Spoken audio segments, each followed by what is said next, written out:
Now, when a couple comes to you after the failed IVF cycle, how do you approach that? How do you approach a couple who has gone through that turmoil? If stress was the major factor which was causing infertility, maybe a person who is taking stress would not have bared any child.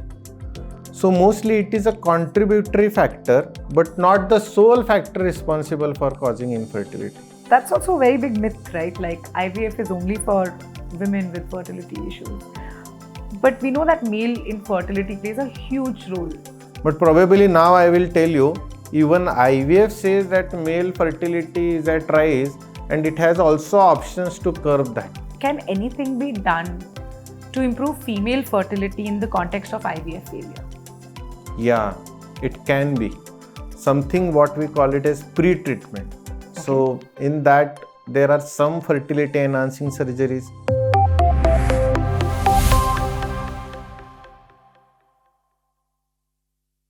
Hello and welcome back to Fertility Tales powered by Nova IVF.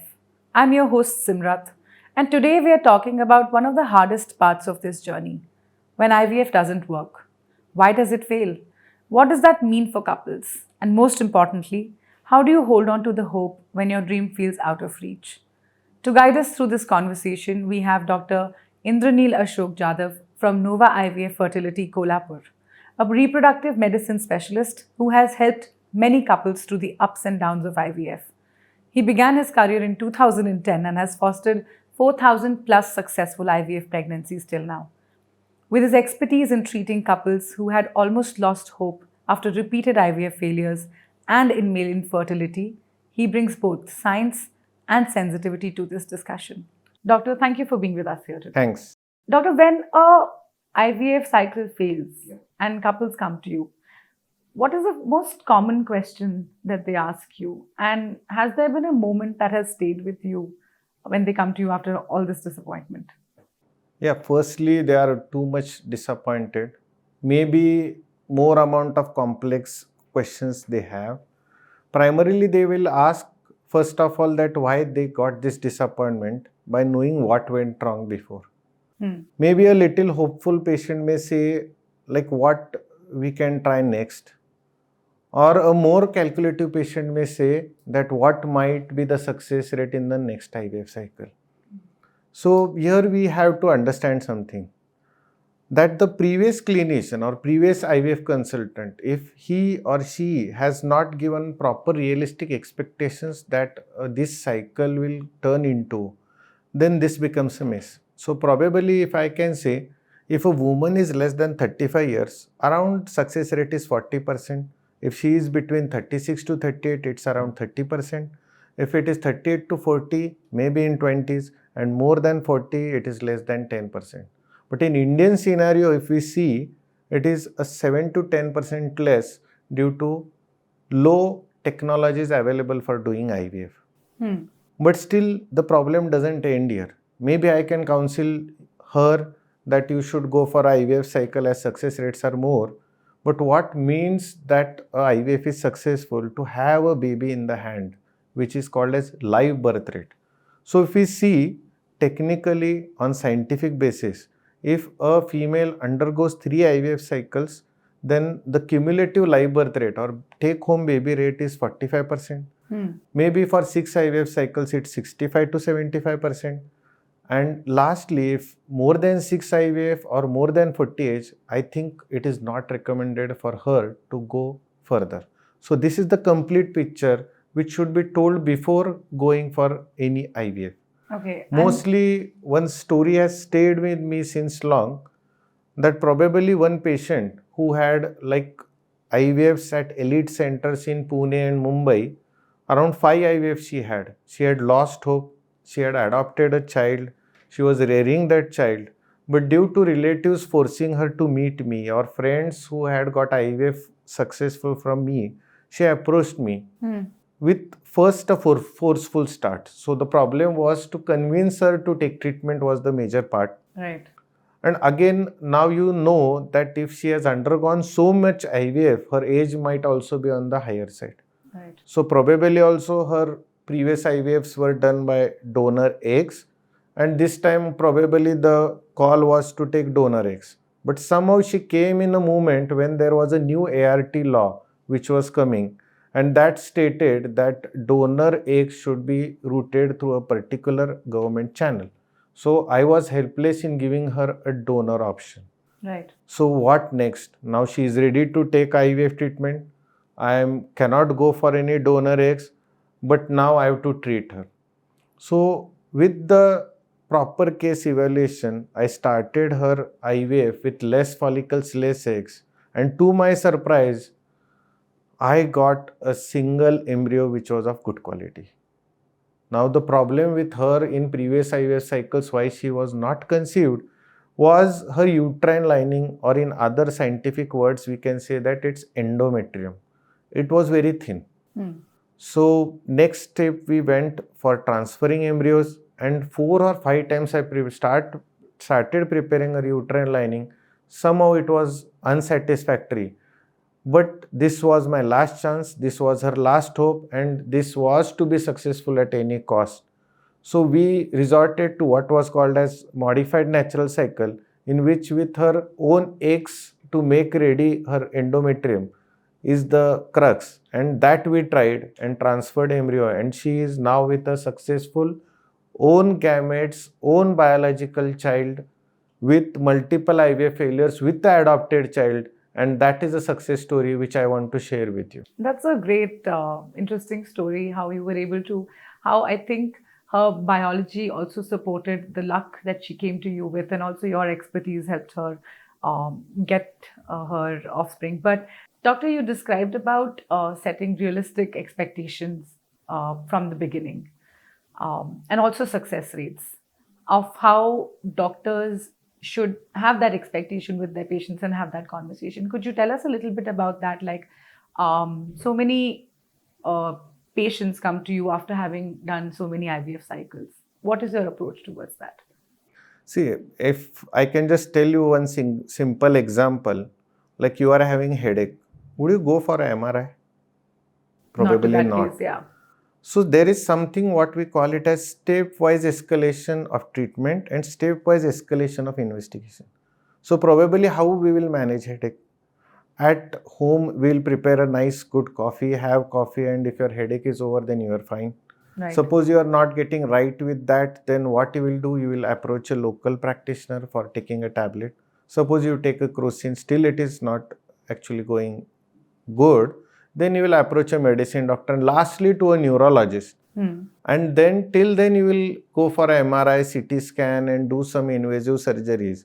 So in the same way, when a couple comes for IVF, like what is doctors thinking? In Indian scenario with low resource setting, we should give higher success rates because all patients are not insured. They are paying from the pocket. Right. So this should be taken care of. So in this aspect, actually, we should previously done IVF cycles should be studied at depth. First is how the embryo was prepared. Maybe second, what is the uterus. Maybe third, what is the lining, and what are the steps taken for proper implantation. Right. Supposedly that we go through this evaluation process, still I may give you hopes, but some things are variable, some things are unpredictable, some things are uncontrolled. As we can say that you see flashing news of floods. So do you expect that on this and this date of next year there will be flood and this area? No. You can't preempt. So right. it is always variable. So sometimes there may be flood, sometimes there may be tsunami, sometimes there can be earthquake. So what is different then? So each time, each female's hormonal fluctuations are there, eggs are different, sperms are different, conditions are different. And also to add up to it, when we have egg and sperm in our hand, actually there is permutation and combinations that is happening, which Right. science is also taking care of. So if you see that follicles are there, out of that, those follicles 70% are having eggs. Out of eggs, 70% are mature, and out of those mature, 30 to 50% are embryos. Then if I ask you that why that 10th follicle was not having egg, so that is the variation which science is also taking into consideration. Right. So in that way, so for going for next IVF cycle needs proper evaluation of what was done before.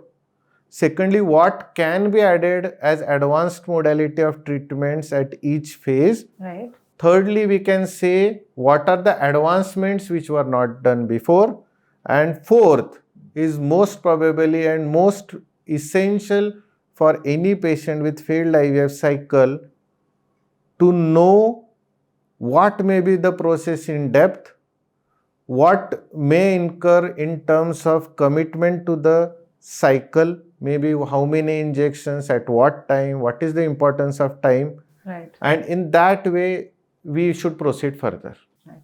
I hear so many permutations and combinations, like you said. There are so many factors that are important and that might lead to a success or a failed IVF cycle. But do you think, is there anything a couple can do by themselves? Like, for example, can they make interventions in their diet or exercise, or are there any factors that they have control over to make this into a successful IVF? Yeah, cycle? probably you are on the right point.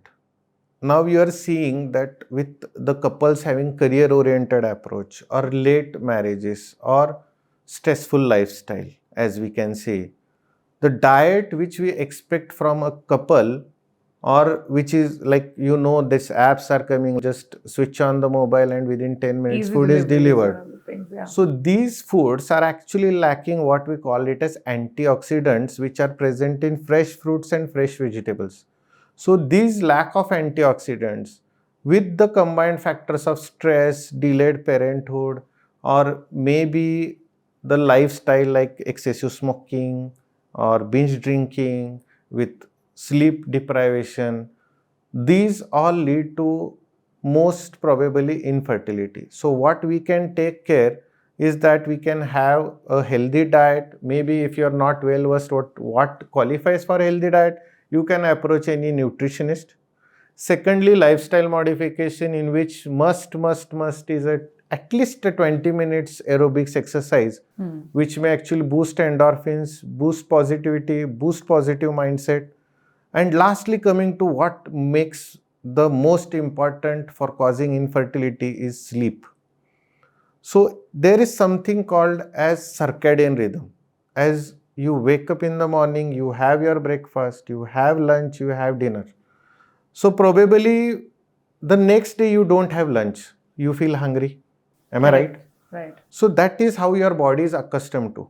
But now, the next month what you do breakfast at 12 o'clock in the afternoon and you don't do dinner, and next day in the morning 6 o'clock you will have your breakfast. So now your body doesn't know that when it should be hungry, when it should eat, and when the nutrition should go into the body. So the body is disturbed, you are disturbed, hormones are disturbed, and everyone is disturbed. So if at all sleep is there for 8 hours, this manages this rhythm. So body knows when which hormone should be produced in what quantity and when it should be released in the body. So this circadian rhythm is of prime importance. And also you should be relieved out of stress while doing these things, because something what I feel I've seen over years, which is paradigm change from the couples I was treating some 12-15 years back and now, is that firstly there were some biological problems which were causing infertility. And now the paradigm change is that interpersonal conflicts, or they are not having proper relations, and this marital discordancy is making the problem worse. That's true. And you mentioned stress right now. Yeah. And what I'm hearing is there were biological factors before, and now there may be so many physiological factors, including interpersonal relationships. Now, when a couple comes to you after the failed IVF cycle, they are anyway under so much stress from having a failed IVF cycle. How do you approach that? How do you approach a couple who has gone through that turmoil? And what would be your advice to somebody listening who has gone through a failed IVF cycle? Yeah, regarding stress, I want to tell you like two things. Firstly, if stress was the major factor which was causing infertility, maybe a person who is taking stress would not have bared any child. So mostly it is a contributory factor, but not the sole factor responsible for causing infertility. Right. Secondly, I think as a clinician also we should mature enough. Like suppose if the patient was bound to change his or her lifestyle, was bound to take a proper diet, firstly she will not be suffering from infertility. Secondly, if she is suffering and I am saying that she is my patient, doesn't mean that I should tell her why you are eating this, why you are eating that, why are you so obese. So you should accept the patient as it is the first step, because these processes of lifestyle changes may be in the primary years of infertility. But those are not relevant according to me when she has prolonged infertility more than 5 years. So when I say my patient, I should accept the patient with the weight, with the lifestyle she is having, with the diet which she is having, and then I should now rethink that what I can do best for in these conditions. Right. So secondly, what incurs more stress? Suppose that you have called me for a dinner at night 8 p.m. and maybe I am not hungry. Maybe I will just have 1 cup of coffee and some burger. But still, it is not the question of that cup of coffee or burger, it's what goes for that commitment. That I have to go 8 o'clock, then I have to start at 7 o'clock, I have to get ready at 6 o'clock, and then I have to have that kind of flexible timing with the traffic to reach that place and then have a coffee. Right. So that is the problem what actually a couple faces during this IVF journey. So mostly they are stressed more about what is coming next, what is going regarding me, and what I have to take regarding this medication. So here comes the role of a dedicated IVF team. So first of all, a female or a male undergoing this treatment is under tremendous mental stress. Right. So you need some psychological counselor to accompany, to pacify them at each step. And this is of very high importance, as government has also taken cognizance regarding that. Right. As you can see, this new ART Act which has come up in 2022 mandates, I'm saying mandates for a psychological counselor to be in ART team. Right. So that is the importance of a psychological counselor. Yeah. But in Nova also we have a clinical coordinator who can tell you regarding what medications are to be taken, at what time, and how those should be addressed. Again, we have some customer care executives which actually will help you in actually pointing towards the appointment. And lastly, your IVF consultant is only doing IVF and is available for counseling to give what I was stressing on, realistic expectations from this IVF cycle and what it should be. So maybe this is the way in which we can curb at all if lifestyle changes are helping for infertility. If we are not averting the changes which are expected from the patient and accepting to go forward, at least during treatment we can pacify that stress and then move forward, and the life journey can become successful. That's true. I think preparation is very important, and dedication to something that is life changing is the key. And following your clinician's advice is it is of utmost importance. But I want to talk about something very real. When an IVF cycle fails, women tend to blame themselves. They internalize the whole problem and they sort of, blame themselves. But in this situation, how do you think, I'm going to ask this as it is there anyone's fault? There are so many factors that are associated. So what do you tell your patients about this when they internalize it and you see family blaming the women? Or do you see that? See, here like 2-3 points are taken into consideration. Like first of all, suppose me and my friends go for a long trip to Goa of 100 days. The last day we are returning and sitting in a car, none of my friend will ask that how many kids you have and what they are doing. But the problem regarding females is that after 10 years also her best friend meets her the second question she will put, yaar bachcho ka kya hua? Like what about babies? And so somewhere around, wherever she is working, at home, at relatives, or anywhere, there is some point of subconscious stimulating that you don't have a baby. Second thing, if I just simplify this, like what is this whole process of infertility? A sperm, a egg, and a uterus. So 2/3 of the portion is bared mostly by a female. Secondly, now the treatment aspect wise, what is the role of male in a treatment is just giving a sperm for fertilization. But who is taking this brunt of medicines, this brunt of commitment? So everything is done by the females. Right. So it's obvious for a female that she will suffer more with a failed IVF cycle. But now going to science or going to what society says, it's actually wrong on part of societal understanding that females are only responsible for causing infertility. If I just grade it, so 40% males are solely responsible, 40% females are, and 20% may be mixed or unexplained. But here, again, I want to stress on one more thing, that male fertility distribution pattern is increasing nowadays. And it is going above female, which is rising from 40 to 50%. So you are now seeing that the changing trend in the last 10 years is stating that male fertility is actually declining, and the distribution of cause of infertility is more now going towards a male. And that's also a very big myth, right? Like IVF is only for women with fertility issues. But we know that male infertility plays a huge role, like you just mentioned, like in the last 10 years that you're seeing this pattern. Could you share how often does this come up, and why is this still a taboo when there are so many issues coming up with male infertility? Most probably, first maybe this societal pressure, which is a patriarchal society, like it states that the male is supreme.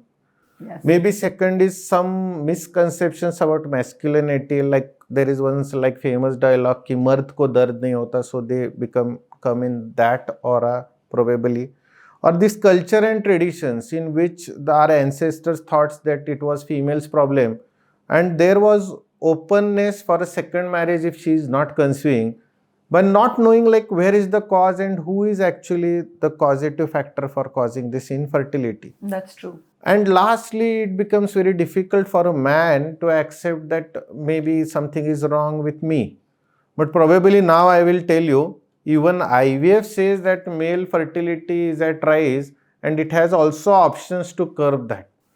So what actually we do in an IVF lab is that we harness these sperm's different qualities to get a good quality sperm to put it in an egg to prepare the bestest quality embryo as it is possible. Right. So primarily जैसे हमने सुना है कि टेढ़े चलने वाला जो आदमी है वो बहुत बड़ा होता है जिंदगी में. Maybe that is true at microscopic level. As sperms जो cross motility sperms के रहते हैं, those are in capacity to form good quality embryos. So there is some technique called as microfluidics, in which actually cross motility sperms are collected and those are put inside an egg to get a good quality embryo. That's very interesting. Maybe ऐसे कि एक जो दिखने पे हम बोलते हैं, तो ऐसे कि morphological selection, तो जिसमें हम what we do कि we will zoom that sperm 6,000 times through Nomarski optics and see if that head is a bulgy one of sperm or neck is big or two tails it is having, which qualifies for IMSI technique. Okay. Again, by seeing at sperm, nobody will know that how much maturity is having. So in PIXI, we will put it in some fluid in which it will stick to a mature sperm and that will be selected. Or with patients with high DNA fragmentation, low DNA fragmentation sperms can be selected by putting some magnetic material. The sperms sticking to magnetic material are high DNA fragmentation and low which are not sticking. So even IVF is saying that male has an issue and that should be corrected scientifically in a microscopic way So now there is need for awareness that yes, male can be responsible. Yes, there are options available for male fertility available. And that should be the changing trend, right? Like it's a shared Yeah, burden for a surely, couple. surely. That sounds interesting. You've broken down the male infertility for us in a very simple way, and it is changing for sure. The paradigm shift from the blame to female is also now a shared burden with male, right?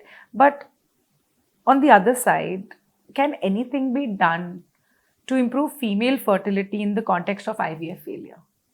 Yeah, it can be something what we call it as pre-treatment. Okay. So in that there are some fertility enhancing surgeries. With laparoscopy we can operate a endometrioma, fibroid, Right. and yeah, most important thing, some patients we see that some fluid is collected in her fallopian tubes. So many clinicians in the historical we were leaving that, but somehow that fluids become toxic to the embryo which we are transferring or may cause uterine contraction. So now we actually remove that fluid filled tube from her female's body to increase IVF success rates. Right. And now the newer guidelines are stating that third eye of a IVF consultant is hysteroscopy. So in hysteroscopy, if septum is there, remove it, polyp is there, you can remove it, or else some submucosal fibroid, you can remove it. And what comes to the most consideration is something called as endometrial scratching. Okay. As I can see here, if I scratch here, it might be a little reddish. So what is actually happening? After scratching, there is increase in blood flow, Right. increase in blood flow quality, the quality of endometrium. So these things are taken into consideration. So now in some centers, endometrial scratching has become a norm. Right. So maybe this is surgical parts. There are some drugs also which can help in actually enhancing. Like many females complain, यार मेरा age ज़्यादा हो गया है, मेरे अंडे कम हो गए, quality कम हो गए, is what was explained to them by a consultant. Right. So there are some drugs like DHA, testosterone to increase the quantity of eggs. Okay. Some like omega-3 fatty acids or CoQ or antioxidants to increase quality. Right. Secondly, the main issue what a female faces is that sometimes the bed where the baby is going to sit, which we call endometrium, is not that good enough. So there are many ways, some like stem cell therapy, PRP, in which we can improvise that. And one more important thing, suppose that these 5 vessels which are supplying blood flow to the baby, and 3 of them get clogged. So there is less blood flow, less nutrition to the baby, and then the baby doesn't grow. Right. So something called as blood thinners like aspirin or enoxaparin may help. And lastly, a newer concept has developed. Suppose that I cross India-Pakistan border and go to Pakistan. Do you think that they will keep quiet? No, they will just attack on me. Yeah. So there is this phenomena called as immunorejection. When a mother's body says that this is not my part of the body and it tries to destroy that baby. So this is immunorejection. So what logically we can do? Suppose if I apply for Pakistan visa through Indian embassy and I have an official visit to Pakistan, do you think they will attack me? No. Probably not. Right. So such kind of drugs we are having, like some steroids, some immunomodulators we call it, like intralipids or some kind of immunotherapy. So what is actually these doing? These are actually little bit lowering the immune system of a female's body, but not lowering that extent that she will get multiple infection. So this is what we call it as immunomodulator dose. And with the dose also we can help that woman conceive further. Okay, so there are a wide range of investigations that can be done to prep for female fertility. Many couples that might come to you fear that after repeated IVF failures might harm future fertility. Is that true? Maybe wrong. Actually, repeated IVF failure does call for higher modality of investigation. So we should go into the depth why she is having repeated IVF failure. So maybe the genetic component has to be evaluated, or rather the timing of baby transferring in mother's womb should be evaluated. So these are two things which should be evaluated in repeated IVF failures. So what is this genetic thing? Like many patients come to me and say that this doctor, we have undergone already genetic testing, and those are normal, and those are done thrice or four times. And now what is wrong? But the problem is understanding of what genetic testing qualifies for a proper genetic testing. Right. So mostly this test I am talking about is karyotyping. So suppose you go home and check in cupboard that there are 26 books, and you just count those books and come back and tell me, no, I have seen there are 26 books, is what qualifies for karyotyping. But if you know that previously this 13th number book, 40th number page was wrong, and now you go and see that 13 number book is Sanger sequencing, but now you sit down on a table, stay for a day, read all the 26 books word by word, paragraph by paragraph, see that if it contains meaning or not, if the phrasing is wrong, and then come to with a comprehensive report, qualifies for what we call it as whole exome sequencing testing. So until and unless any couple who has done this whole exome sequencing report, which is normal, then only we can say that genetic tests are normal. As we discussed earlier, that when sperm and egg meet, there are permutation combinations, and those result in different quality embryos, different depth embryos, different embryos which are durable, different which are arrested. Right. In the same way, again now the genetic components of a mother and father, when combined with the embryo, there are again genetic testing which are saying that those embryos are genetically normal or not. While growing of that baby, if there are some cells which we test is cell-free DNA, that is genetic testing. Second, maybe like we can take two cells from that baby and then check, that is PGT, which is available. And those testing may help that if genetics was the cause that had caused this repeated IVF failure. Now second part is implantation. Implantation सुनने में थोड़ा complicated लगता है, तो उसको मैं थोड़ा सा simplify करता हूँ. Like I can give you one example. If at all in one tuition there are 10 students, and out of that 7 students are understanding a given page in 10 minutes. Right. And rest 2 students are understanding in 20 minutes, and the last student doesn't understand at all, how much time you give it to him? Right. So maybe as a teacher, if I take test at 15 minutes, 7 will pass. At 25 minutes, 9 will pass. Then if I take test any time, only 9 will pass. Right. So what has happened here actually is that those 2 students who passed in 25 minutes test are also actually intelligent, but somehow their understanding timing is different. Right. So in the same way, the baby or the embryo which is actually put into mother's womb also has some phenomena called as window of implantation. Right. So every female has her specific days in which she will be receptive for a baby to stick to her womb. Right. So mostly by knowing this answer, 80% doctors do presume that maybe this is the right time when the baby should be put in her womb.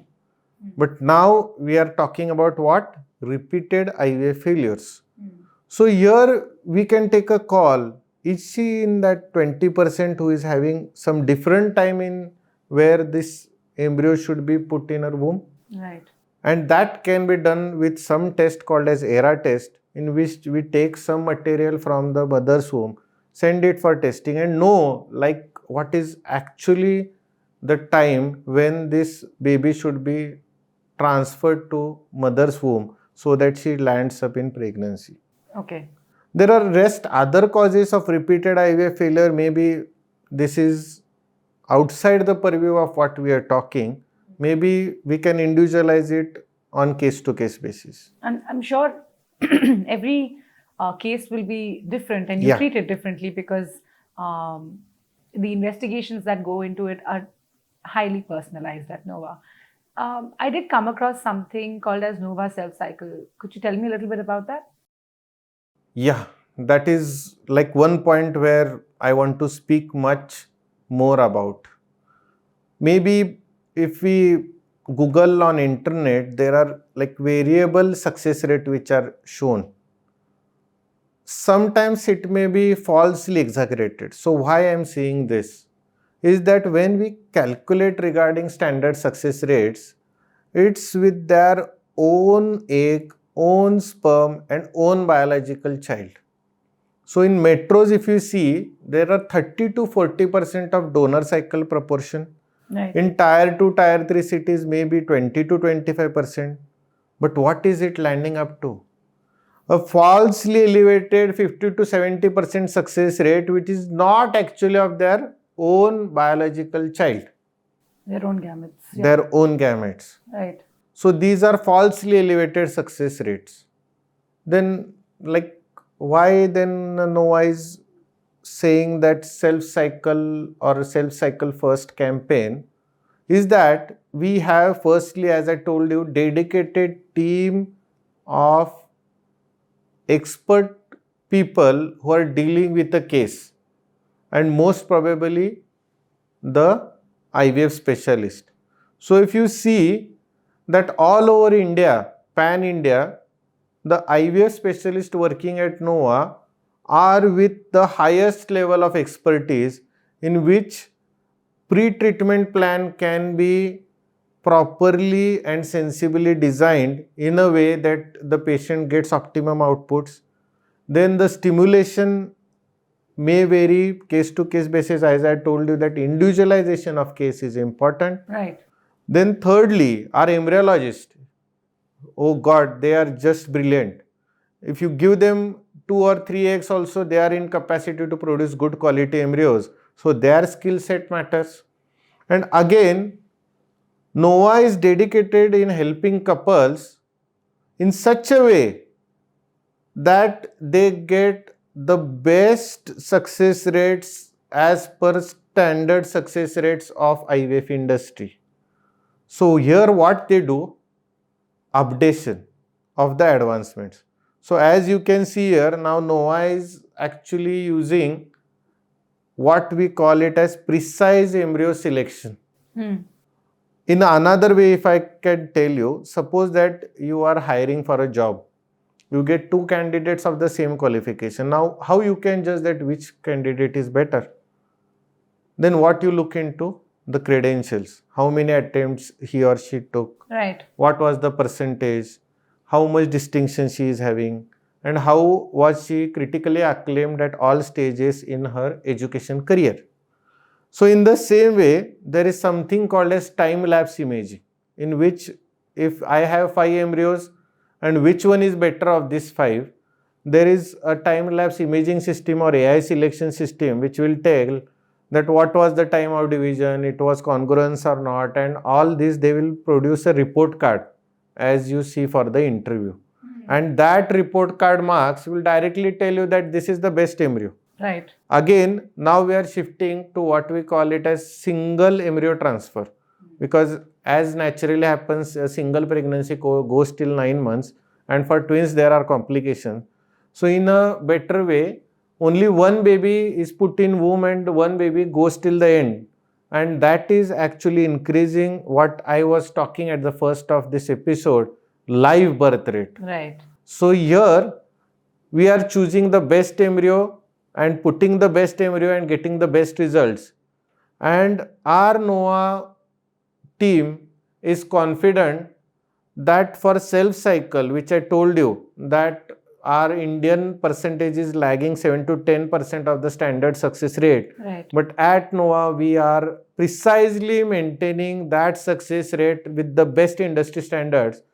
So the couple is happy that they are having child with their own eggs, own sperms and own biological child, as well as the dedicated team and IVF expertise clinician with highest skill set embryologist are there to help with this dream come true. So this is what qualifies for Nova's self cycle first campaign, because we have credibility, quality which you can trust on with the utmost transparency, which actually will help couples in gaining trust and going forward with flying colors having a baby. That sounds wonderful. Like that, there is a dedicated team and such a highly qualified team and advancements at Nova.